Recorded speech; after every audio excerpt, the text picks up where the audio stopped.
Então vamos lá, pessoal, vamos falar um pouco de Watchmen do Alan Moore, que representa a vaidade do autor quando ele era jovem. Não pense você que Alan Moore já era um velho quando ele começou a escrever. Não, ele foi jovem igual você é jovem.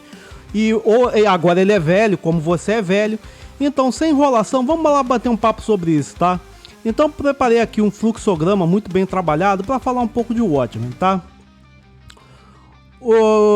Não estamos falando do velho Alan Moore, estamos falando do jovem Alan Moore, que foi adolescente ali entre os anos 70 e os anos 60 ali, né? Criança e adolescente.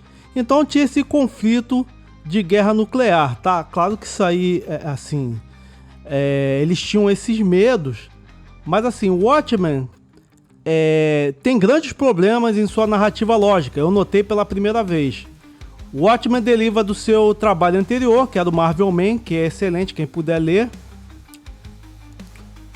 O Dr. Manhattan e o apertar de botões foi o ápice dessa confusão, porque todo autor ele tem esse tipo de confusão, e como ele escrevia muito bem, o Alan Moore sempre escreveu muito bem, ele conseguiu mascarar isso e poucas pessoas entenderam, né?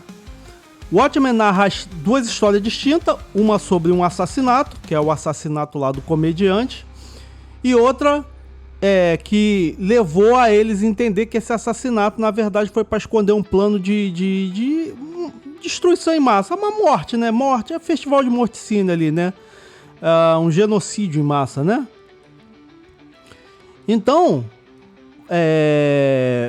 o Alan Moore colocou dois avatares para representar a vaidade dele. Um deles foi o Dr. Manhattan, que esse é um problema sério, e o Ozymandias. O Ozymandias é aquele cara que ele disse que é o homem mais inteligente do mundo.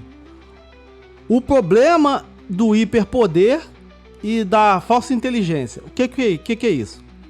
Ele criou o Dr. Manhattan, e o Dr. Manhattan sabia o que ia acontecer com ele no passado, no futuro, né? E no presente ao mesmo tempo. E o que ele fez? Né, o macete de fazer isso são os famosos versinhos que eu vou explicar mais à frente. O que ele fez? Ele escondeu, parou de falar disso, porque esse personagem se tornou uma pedra de tropeço, né? Então, para ele continuar narrando a história, ele preferiu o personagem mais urbano, que era o Rorschach. E a inteligência é o seguinte: o Ozymandias é o cara mais inteligente do mundo, e tudo acontece para ele com mágica, né? A forma de ciência do cara, ele não explica, ele não entra em detalhes. Diz que o cara é inteligente, acabou, o cara faz as coisas e acabou. Mas assim, ele tem que emburrecer as pessoas ao redor nesse mundo para que ele se sobressalte como inteligente, embora ele tenha tido uma solução burra para um conflito nuclear. Existe um velho ditado, tá? Meu professor Rui Guerra, ele falava muito disso. Você pode enganar alguém com um verso, porém, na prosa, ele se atrapalha. E o Alan Moore se atrapalhou. No caso de Alan Moore, ele se especializou em bons versos. Ele apresenta... Quer ver um detalhe? A questão do Vietnã, a conversa do comediante com o Dr. Manhattan, né? A história do Rorschach... Tudo isso foi para ambientar você e fazer você entender mais as motivações do personagem. Mas, assim, ele matar o cara lá que sequestrou a menina. Se não tivesse nada disso e continuasse a história, você ia de boa, você ia embarcar de boa. Porque esses versinhos tem que te tirar das coisas anteriores que ele foi jogando que ia atrapalhar ele. Né? Inclusive os wokes usam isso, só que o woke usa isso esfregando merda na tua cara depois, né? Ele emburrece as pessoas e esfrega ainda merda na tua cara porque eles não sabem escrever, né? O Ozymandias tem uma inteligência equivocada, como eu falei antes. As outras pessoas em volta dele são tão burrinhas que ele parece ser inteligente, né? O Alan Moore fez uma grande contribuição da forma de escrever quadrinho. Ele trouxe aquela narrativa dos livros, né? Que a narrativa complementa o que você não está vendo. Isso é fascinante. Isso aí é coisa... lógico, ele não foi o primeiro a fazer isso, mas ele foi o que popularizou isso. Por quê? Porque ele estava trabalhando no nicho popular, né? Então ele trouxe essa parada. O conflito nuclear já era desacreditado desde os anos 70. Inclusive eu já lia várias revistas sobre isso, que ditador, né, jamais destruiria o mundo. Inclusive tem um filme que fala disso, que é o filme do Kubrick, o Dr. Strangelove. Porque é o seguinte, ditador gosta de ir pra putaria, gosta de se drogar, gosta de fazer um monte de merda, gosta de passear nas Bahamas. Ditador, ele tem medo. Ele é o cara que mais tem medo no mundo, porque ele precisa subornar várias pessoas que estão acima dele, porque assim, ele só se mantém ditador quando tem alguém segurando a onda dele. E todo ditador adora esse mundo que nós vivemos. Lógico que depois da guerra ali, que Hitler estava fora de controle, né? E Stalin também estava meio fora de controle, mas aí depois ele segurou a onda dele. As pessoas começaram a pensar que a Rússia ia jogar uma bomba, a Rússia não tinha nem dinheiro para comprar comida. As pessoas morriam de fome, mas eles gastaram uma fortuna com essa corrida armamentística. E no final das contas, um conversava com o outro. Olha só, pô, você não vai fazer isso. Eles não queriam fazer isso. Eles não, sabe? E nesse livro, que eu tô dizendo aqui em cima, sobre o conflito nuclear, de Herman Kahn e Anthony Joe Wiener, ele já falava disso em 76. Alan Moore teve que deixar os políticos mais burros e irracionais. Isso é um problema técnico de emburrecer os coadjuvantes usados pelos lacradores woke também, só que eles, novamente falando, misturam merda com isso tudo. A última que eu ouvi dos lacradores, Rorschach era gay. Pelo amor de Deus, isso foi a coisa mais idiota que eu já ouvi. Em nenhum momento isso soou como algo racional. Todos ficaram mais burros depois que o cara escreveu esse artigo. Eu fiquei mais burro depois de ler esse artigo. Que Deus tenha piedade da alma desse cara. Rorschach foi um cara que ele nunca teve amor de mãe, né? Então ele não era misógino, né? Ele não teve amor de ninguém. Ele era um cara sem amor. Tá, menino sem amor, sem namoro. Não, pelo amor de Deus. Ele era um cara que ele não conhecia afeto. Então ele não sentia afeto por ninguém. E ele tinha uma linha de raciocínio que achava que ele estava fazendo o correto para ele. Aqui, ele descobriu que ele tinha um amigo. Então quando ele apertou a mão e ele sentiu afeto a primeira vez, porque isso aqui não tem a ver com sexo, não tem a ver com nada. Tem a ver com amizade, com a primeira vez que alguém experimenta afeto. Afeto não é sexo, tá? Então ele ficou desconcertado, tipo, pô, eu posso sentir afeto e amizade pelas pessoas, porque até então ele não tinha, né? E aqui tem uma coisa interessante, aqui ele também estava manipulando o Coruja para fazer o que ele queria, né? Esperto, né? E burro ao mesmo tempo. Comediante é um outro versinho, tá? Você mostra o cara fazendo um monte de atrocidade, matando grávida, depois ele chora. Ai, não. Ah, porque, pô, eu sou mal, mas tem gente mais malvada. Cara, ele foi pro Vietnã, meu Deus do céu. E matou gente, morreu gente pra cacete no Vietnã. Isso é um problema de misturar a realidade com algo, com ficção, de super-herói ainda por cima. E ainda não chegamos na cereja do bolo, né? Que é o Dr. Manhattan, né, que sabia de tudo que ia acontecer, mas não ia saber do plano do Ozymandias, porque ele magicamente criou uma mágica, né, uma máquina que bloqueava os sentidos do Dr. Manhattan. Para de palhaçada. No passado ele ia saber que no futuro ia acontecer isso, então você já viu o paradoxo que é o Dr. Manhattan.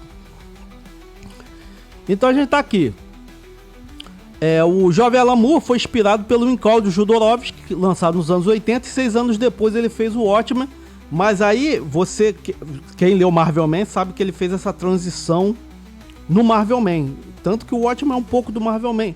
Tanto que o Watchmen não seria esses personagens. Seria o Átomo, seria o Batman, seria a galera ali da Sociedade da Justiça em geral, né? E ele tinha uma banda de rock, malhava, era saradão, não sei porque que depois de velho ele ficou murcho. Pô, Alamo, pô, tu era sarado, cara. Inclusive tem um episódio dos Simpsons que ele rasga a camisa e sai correndo atrás do Bart Simpson, muito bom. Vamos lá, final do Watchmen, tá? Você tem a personagem espectral, que até então ele não sabia o que fazer com a personagem. Então a importância dela foi ter conversado com o Dr. Manhattan para ele não fazer nada no final, né? No final ninguém precisava dele. Mas é aquilo, é o falso ápice, né? Não, agora vamos com o Dr. Manhattan. E ele não fez nada. Mas ninguém ligou, porque ele estava lá.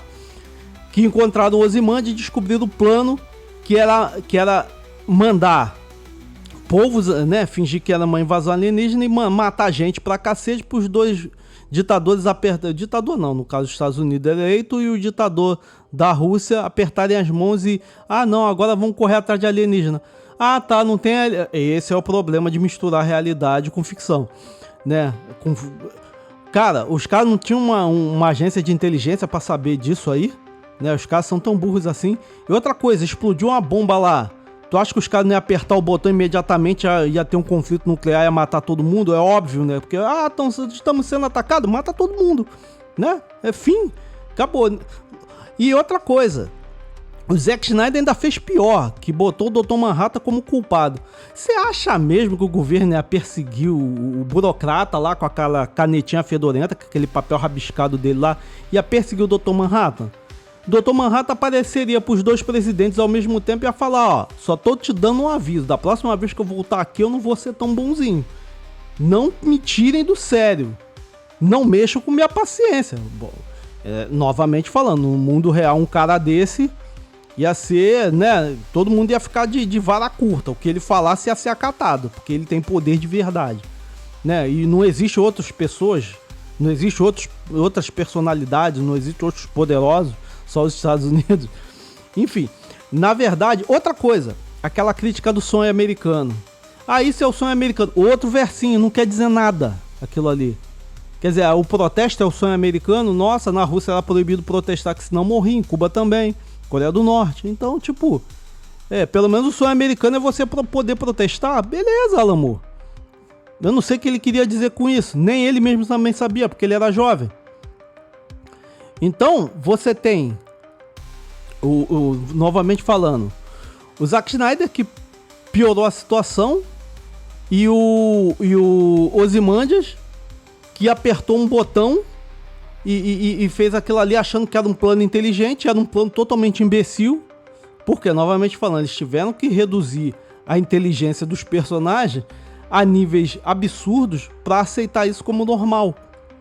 Então o Watchmen, na verdade, ele tem um rumo que tenta ele finge que é inteligente, porque ele vai te jogando vários versinhos bonitos, várias situações interessantes, porque essa era a característica do jovem Alan Moore, né? E aí culminou num final horroroso, assim. E quando eu li nos anos 80, quando eu comprei, a primeira coisa que eu vi, eu falei, gente, mas isso aqui não faz sentido. Não faz sentido pela estrutura que ele criou, né? Mas, assim, o Watchmen não é uma obra-prima do Alan Moore. Alan Moore fez obras-primas depois disso, tirando Neonomicon, que é um horrível. Olha, é a coisa mais idiota que eu já li. Em nenhum momento parecia algo racional. Todos que leram essa revista ficaram mais burros depois disso. Eu fiquei mais burro depois de ler Neonomicon. Que Deus tenha piedade do Alan Moore, mas ele mesmo disse que foi para pagar boleto. Então, a gente respeita o pagamento de boleto. Mas o Alan Moore, ele fez uma grande contribuição, né, com relação ao mercado de quadrinho, mercado de literatura, que depois ele passou a fazer livro e abandonou a banda de rock dele. Tô esperando ele voltar com um disco novo até hoje. E o Alan Moore, hoje, ele se tornou um homem mais sensato, e eu concordo com muita coisa que ele fala, tá? O pessoal fala que ele é um velho chato, né? Não. Ele é sensato, ele sabe o que tá falando, sim. Tá? Que o mercado virou uma bagunça editorial, ninguém sabe mais, ninguém tem mais amor à obra. O pessoal tem amor ao dinheiro, não é só o dinheiro, você tem que amar também fazer a obra, senão vira funk, né? Os quadrinhos hoje viraram funk, praticamente, né? E o que ele começou lá, aquela vertente que ele começou lá nos anos 80, né, batalhou muito para mudar o pensamento de muita gente. Inclusive, ele teve vários filhotinhos, inclusive o Neil Gaiman é um dos filhotinhos do Alan Moore. Foi um cara que incentivou muito o Neil Gaiman, o Alan Moore, que culminou num roteirista que hoje se tornou melhor que o Alan Moore, que é o Grant Morrison. O Grant Morrison, ele juntou tudo aquilo que o Alan Moore queria fazer e faz hoje com facilidade. Mas por quê? Porque ele não procura interagir muito com as coisas reais do mundo, sabe?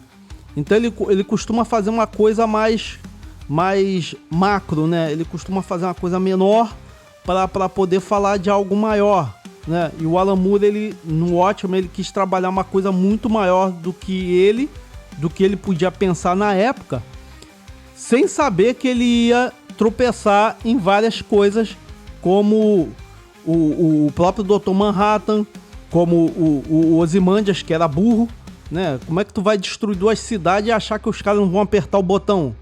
É contar muito com não, mas eu calculei. Ah, sim, eu quase me esqueci do Rorschach, né? A morte do Rorschach foi a coisa mais imbecil que eu já vi. Por quê? Cara, o cara era considerado um criminoso, psicótico, maluco, saído da cadeia, fugido da cadeia, escreveu um diário dizendo todos os planos do Ozymandias e etc.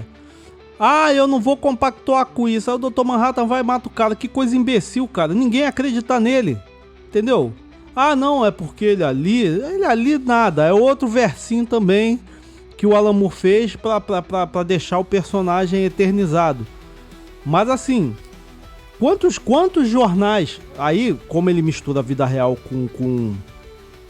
com ficção...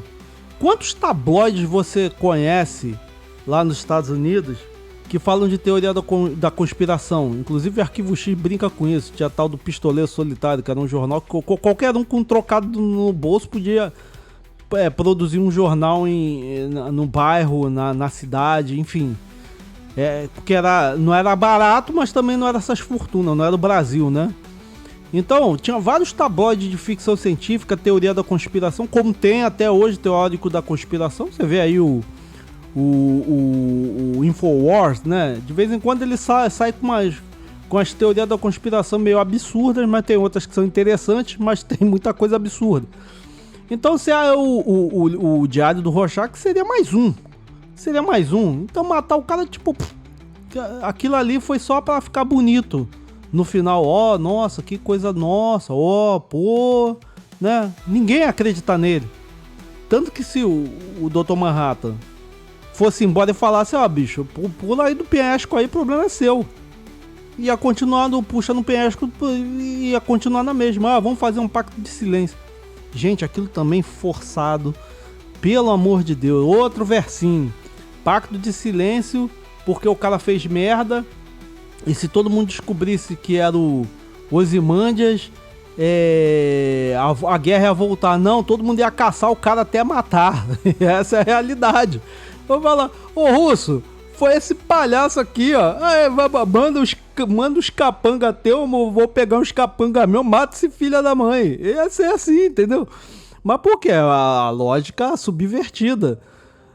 Novamente falando, Alan Moore é um gênio. Ele sempre foi bom fazendo essas coisas. Muita gente fica filosofando sobre o Watchmen, mas olha só. Não podemos idolatrar tudo que o ser humano faz, mesmo que ele tenha talento. E novamente falando, estamos falando do jovem Alan Moore. Não estamos falando do Alan Moore velho que você conhece. O Alan Moore não nasceu velho não, pelo amor de Deus. Ele foi garoto, ele foi criança, ele foi adolescente. Começou a escrever quadrinho adolescente. Né, e desenhar, na verdade. Ele começou a desenhar, depois escrever. E ali ele foi mostrando que ele queria algo sério com as obras. E o Watchmen foi o TCC dele, por assim dizer. Ainda com problemas de coerência lógica, mas foi um excelente TCC. E depois dali de Watchmen, meu irmão, tudo que você lê do Alan Moore é divino. Então é isso aí, fim da Frequência Cósmica, a gente se vê no próximo vídeo e tchau!